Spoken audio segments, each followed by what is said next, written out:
নমস্কার।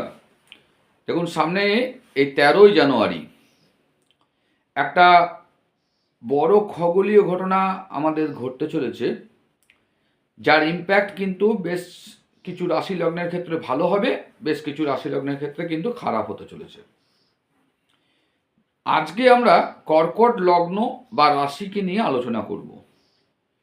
তো এই রেজাল্টটা 70 থেকে 80% কর্কট লগ্ন যারা আছেন তাদের ক্ষেত্রে ভালো ম্যাচিং হবে, আর রাশির ক্ষেত্রে 20 থেকে 30% আপনারা রেজাল্ট বুঝতে পারবেন।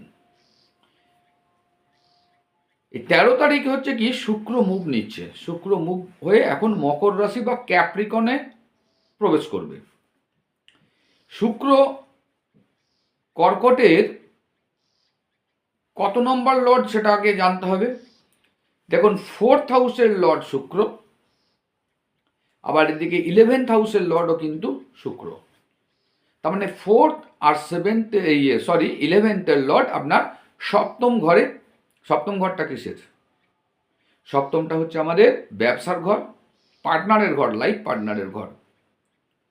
সেই ঘরে কিন্তু অবস্থান করবে। তো আমার হিসাব অনুযায়ী বা ক্যালকুলেশন অনুযায়ী যেগুলো বেরোচ্ছে, খুব একটা ভালো আমি রেজাল্ট দেখতে পাচ্ছি না। তার মধ্যে খারাপ কাদের কাদের বেশি হবে না, যাদের হচ্ছে শুক্র নিচস্থ বা শুক্র অস্ত বা শুক্র পাওয়ারলেস তাদের ক্ষেত্রে। সেই সঙ্গে আবার এটাও বলে রাখি যে শনিদেবের দৃষ্টি কিন্তু, শনিদেব কিন্তু অষ্টমপতি কর্কটের। সেই অষ্টমপতি গ্রহের দশা মানে লর্ডের যে 10th দৃষ্টিটা, সেটা কিন্তু সপ্তমের দ্বাদশ মানে 6th হাউসে পড়ছে। সপ্তমের দ্বাদশ হচ্ছে। তাহলে আমার হিসাব অনুযায়ী খুব একটা ভালো বেরোচ্ছে না। এবার এটা কোনো ভয় ধরানোর ব্যাপারও নয়, সতর্ক থাকা ভালো, সেই নিয়ে আলোচনা আজকের বিষয়বস্তু। তো দেখুন, দাম্পত্য যে জীবন, সেই দাম্পত্য জীবনে এর একটা ইফেক্ট পড়তে চলেছে। স্বামী স্ত্রীর মধ্যে একটা মনের মিলনে একটা ভাঙর হয়তো ধরতে পারে। অহংকার আর সন্দেহ, যার ফলে একটা ভুল বোঝাবুঝি, একটা ঝড় উঠে যেতে পারে। বহুজনাকার ক্ষেত্রে হয়তো সম্পর্কটা ডিস্টার্বও হতে পারে, মানে মানসিক দূরত্ব তৈরি হয়ে যাবে। শ্বশুর বাড়ির সঙ্গে আপনার একটা অসহযোগিতার তৈরি হতে পারে। সম্পত্তি বা আর্থিক কারণে হয়তো বিরোধও হতে পারে, সম্মানহানিও হতে পারে। এই সম্ভাবনাগুলি কিন্তু উড়িয়ে দেওয়া যাচ্ছে না।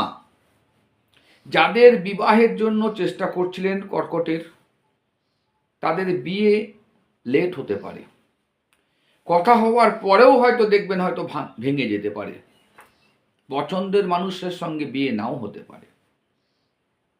এইগুলো গেল আপনার সম্পর্ক, বিবাহ, এইসব জায়গাটা। এরপর আমি আসছি আর্থিক বা ইকোনমিকের দিকটা দেখতে পাচ্ছি। দেখুন, ওইটা যেহেতু ব্যবসা বা পার্টনার, বিজনেস পার্টনারের ব্যাপার রয়েছে, একটু সাবধান, একটু সতর্ক হলে ভালো। কারণ বিজনেস পার্টনার হয়তো আপনার সঙ্গে একটা গোলমাল করবে বা ঠকাতেও পারে। লাভের আশায় কোনো বড় বিনিয়োগ এই সময় একবারে করবেন না, কারণ দ্বাদশ ঘরে আপনার কিন্তু বৃহস্পতি বসে আছে, সেটাও মাথায় রাখবেন। যারা যারা কর্কটের ভিডিও দেখছেন, ম্যাক্সিমাম, আমি 100% বলে দিচ্ছি, ম্যাক্সিমাম লোক কিন্তু এই ঝামেলায় ভুগছেন। বহুজন আকার দেখবেন এখন ব্যবসায় ক্ষতি হচ্ছে, বাট একটা টাকার একটা টানাটানি আসবে, টাকা পয়সা নিয়ে লাভের আশায় বিনিয়োগ করবেন, ক্ষতি হয়ে যাবে।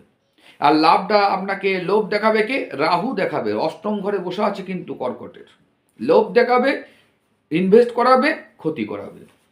বন্ধুত্ব বা পরিচিত মানুষ আপনার কিন্তু পিছনে লাগবে, আপনার ক্ষতি করার চেষ্টা করবে এই সময়টা। এবার হচ্ছে গৃহসুখে, বাড়িতেও কিন্তু একটা শান্তি বিঘ্নিত হতে চলেছে। বারবার হয়তো বাসস্থানেও অনেকজন আকার পরিবর্তন হয়ে যাবে। মা বা পরিবারের কারণে একটা, যেহেতু 4th হাউস সেজন্য মা বললাম, বা পরিবারের কারণ সদস্যের কারণে একটা মানসিক চাপ তৈরি হবে। সমাজে বা সম্পর্কের কারণে আপনাদের অনেকের ক্ষেত্রে যাদের রবি খারাপ রয়েছে তাদের ক্ষেত্রে বলছি সম্মান নিয়ে একটা গোলমালও হতে পারে। স্বাস্থ্যগতও একটা ডিস্টার্ব আমি দেখতে পাচ্ছি, মানে স্বামী স্ত্রী দুজনের মধ্যে একটা স্বাস্থ্য নিয়ে দুশ্চিন্তা চলবে। হ্যাঁ, সেই সঙ্গে আর একটা জিনিস বলে রাখি, এই প্ল্যানেট যেটা মুভ করছে সেটা কিন্তু শুক্র। শুক্র হচ্ছে লাভ এবং রোমান্সের প্ল্যানেট। সে ঢুকছে 7th হাউস, মানে আপনার বিবাহের ঘরে, আপনার দাম্পত্যর ঘরে। সে কিন্তু আবার একাদশপতি, মানে ফ্রেন্ড। একাদশ হচ্ছে ফ্রেন্ড, তার মানে ফ্রেন্ডের মাধ্যমে হয়তো একটা লাভ রোমান্সেরও সমস্যা হয়ে যেতে পারে। মানসিক চাপ তো বাড়বে, তার থেকে একটা রোগের কোনো কিছু সৃষ্টি হতে পারে। তো যাই হোক,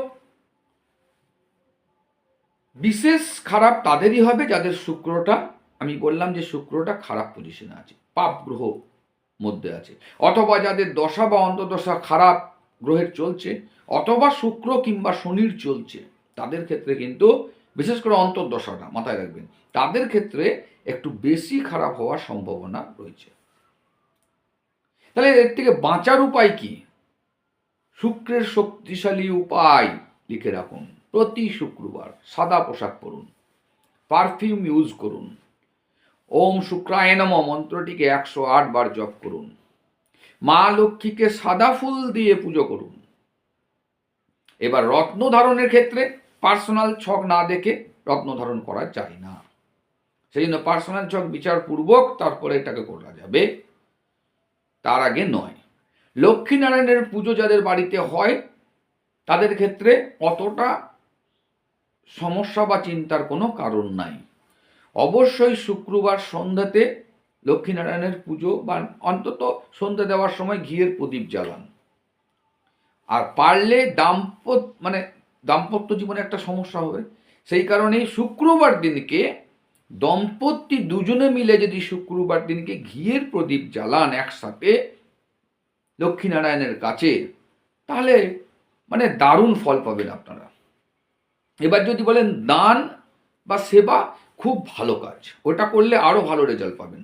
আপনারা দান করতে পারেন সাদা জিনিস, যেমন ধরুন দুধ, চিনি, সাদা কাপড়, সাদা মিষ্টি গরিবদেরকে দান করুন। হ্যাঁ, বিশেষ করে নারী বা কন্যাকে দিলে খুব ভালো ফল পাবেন। এবার গৃহ শান্তির জন্য কি করতে পারেন? প্রতিদিন রাত্রিরে, সন্ধ্যেবেলায় এবং ভোরবেলায় কর্পূর জ্বালান, সুগন্ধি ধূপ, চন্দনের ধূপ জ্বালান। ভাঙা কাঁচ, ভাঙা আয়না ঘরে রাখবেন না, ফেলে দিন। শোবার ঘর পরিষ্কার পরিচ্ছন্ন টিপটপ রাখার চেষ্টা করুন। হালকা রঙের বেডশিট ইউজ করুন। আর শুক্র যদি দুর্বল হয় তাহলে দেখবেন গোপন সম্পর্ক তৈরি হবে, নারীদের অসম্মান হতে পারে, বিলাসিতার জন্য অতিরিক্ত পয়সা ব্যয় হতে পারে, এছাড়া ঋণও হয়ে যেতে পারে। মানসিক আর সম্পর্ক যদি উন্নতি চান তাহলে কি করতে হবে? শুক্রবার দিনকে মিষ্টি সকলের মধ্যে শেয়ার করুন। মিষ্টি হচ্ছে শুক্র, শুক্রবার দিনকে মিষ্টি শেয়ার করুন। রাগটাকে কন্ট্রোল করুন, মেডিটেশন করার চেষ্টা করুন। আর সবসময় কৃতজ্ঞতা প্রকাশ করুন।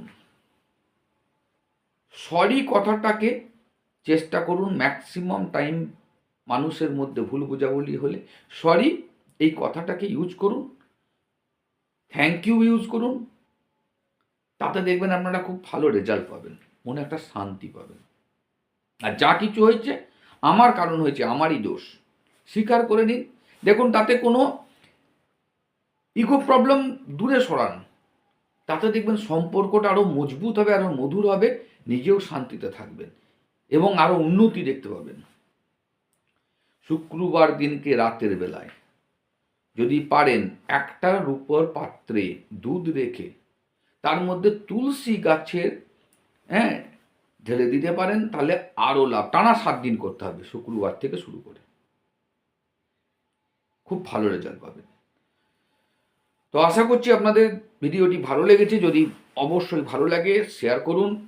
কর্কট যারা আছে তাদের মধ্যে তারাও একটু সতর্ক থাকুক, ভয় পাবেন না, সতর্ক হন, আর যে উপায়গুলো বললাম করতে থাকুন, ভালো রেজাল্ট পাবেন। আর যারা এখনও পর্যন্ত সাবস্ক্রাইব করতে ভুলে গেছেন অবশ্যই সাবস্ক্রাইবটা করে নিন।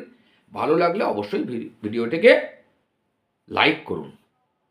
তো পরের ভিডিওতে আপনাদের সঙ্গে আবার দেখা হবে। ততদিন পর্যন্ত সুস্থ থাকুন, সুন্দর থাকুন, হর হর মহাদেবের নাম করুন, কমেন্টে হর হর মহাদেব লিখে পাঠান। ধন্যবাদ। পরের ভিডিওতে দেখা হচ্ছে। হর হর মহাদেব।